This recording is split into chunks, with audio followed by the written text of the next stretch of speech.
किसी ने सच कहा है कि स्वयं के अंदर के रावण को जानना राम होने का एक अनिवार्य चरण है।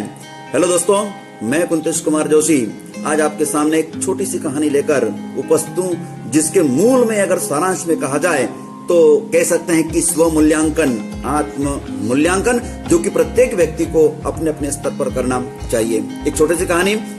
एक सेठ के यहाँ पर एक व्यक्ति काम करता था। एक दिन जब वह बाजार में सामान लेने के लिए गया तो एक दुकान पर रुका और दुकान पर रुकने के साथ ही उसने देखा कि पास में एक टेलीफोन बूथ है। तो वह टेलीफोन बूथ के अंदर गया। उधर सेठ को जो व्यापारी जो था उसको सामान की लिस्ट पकड़ा दी और वह पास के टेलीफोन बूथ पर जाकर फोन करने लगा और उसने फोन पर कहा कि सेठ जी, आपके यहाँ पर क्या कोई काम है? आपके पास कोई नौकरी है? मैं बहुत मुसीबत में हूँ, मैं आपके पास काम करना चाहता हूँ, मैं बहुत मुसीबत में हूँ, प्लीज आप मुझे अपने यहाँ पर काम पर रख लीजिए। सेठ ने कहा कि नहीं भाई, हमारे यहाँ पर ऐसी कोई भी वैकेंसी नहीं है, ऐसा कोई काम नहीं है जो आपको रख लिया जाए। तो उस व्यक्ति ने फिर अनुनय विनय किया कि सेठ जी कुछ भी कीजिए, लेकिन प्लीज आप मुझे अपने यहाँ पर काम पर रख लीजिए, क्योंकि मैं बहुत मुसीबत में हूँ, बहुत आर्थिक तंगी चल रही है, प्लीज आप मुझे काम पर रख लीजिए। सेठ ने दोबारा उसको मना कहा कि नहीं भाई, हमारे यहाँ पर ऑलरेडी एक व्यक्ति काम कर रहा है, तो किसी प्रकार के व्यक्ति की जरूरत नहीं है। इस पर वह युवक वापस बोला कि सेठ जी, आपके घर में जो व्यक्ति काम कर रहा है उससे मैं अत्यंत कम दामों में काम करने के लिए तैयार हूँ, लेकिन प्लीज आप मुझे काम पर रख लीजिए, मैं उससे बेहतर काम करके दिखाऊंगा। तो उधर सेठ ने रिप्लाई किया कि भाई, मेरे यहाँ पर जो व्यक्ति काम कर रहा है उस काम से मुझे कोई दिक्कत नहीं है, मैं उससे पूर्णतया संतुष्ट हूँ। वो ईमानदार भी है, मेहनती भी है, कर्मठ भी है, इसलिए प्लीज आप मुझे माफ कर दीजिए, मैं आपको काम पर नहीं रह सकता, क्योंकि मेरे यहाँ पर जो व्यक्ति काम कर रहा है वह अत्यंत ईमानदार व्यक्ति है और अच्छा सज्जन व्यक्ति है। इतना सुनने के बाद वह व्यक्ति फोन रख देता है और वापस किराना की दुकान पर जिस व्यापारी को उसने लिस्ट दी थी उससे कहा कि सेठ जी, क्या मेरा सामान तैयार है? तो उस व्यापारी ने उस युवक से कहा कि क्या आपको काम की जरूरत है? अगर आपको काम की जरूरत है तो आप मेरे यहाँ पर काम कर लीजिए, मुझे भी एक व्यक्ति की आवश्यकता है। तो उस व्यक्ति ने कहा कि नहीं सेठ जी, मुझे काम की आवश्यकता नहीं है, मैं ठीक हूँ। तो किराने के व्यापारी ने सोचा कि यार, अभी तो ये इतना अनुनय विनय कर रहा था, अब जब मैं इसको काम दे रहा हूँ तो ये काम नहीं कर रहा है।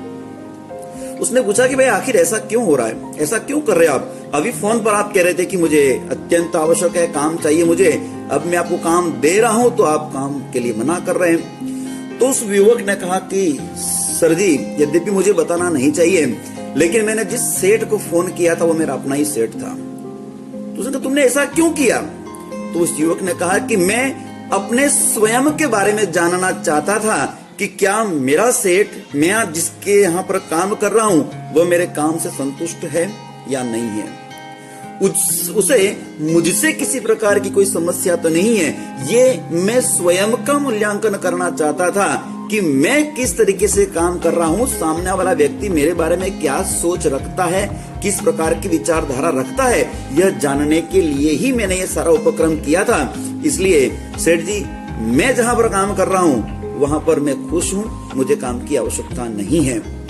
इतना सुनते ही वह युवक, जो व्यापारी जो था, वह अवाक रह गया, सन्न रह गया और उसने भी कहा कि व्यक्ति को अपना मूल्यांकन स्वयं कर लेना चाहिए। कोई किस प्रकार की राय आपके बारे में बनाए उससे कोई सरोकार नहीं होता है बंधुओं, क्योंकि आप किसी के लिए अच्छे हो सकते हैं तो किसी के लिए बुरे हो सकते हैं। आप अपना मूल्यांकन, यानी जो व्यक्ति अपना मूल्यांकन स्वयं करेगा वही आगे बढ़ पाएगा। इसलिए मैंने प्रारंभ में एक पंक्ति कही थी कि स्वयं में रावण को जानना राम होने का एक अनिवार्य चरण है। इसलिए बंधुओं, हर व्यक्ति अपने आप में एक मूल्यांकन जरूर करे कि आज दिन भर में मेरे द्वारा किए गए काम से मैं कितना संतुष्ट हूँ, सामने वाले कितने संतुष्ट हैं, इत्यादि। इस प्रकार के आत्म मूल्यांकन से जाहिर सी बात है और निश्चित बात है कि व्यक्ति एक निश्चित मुकाम को छूने की ओर अग्रसर होगा। बहुत बहुत धन्यवाद बंधुओं।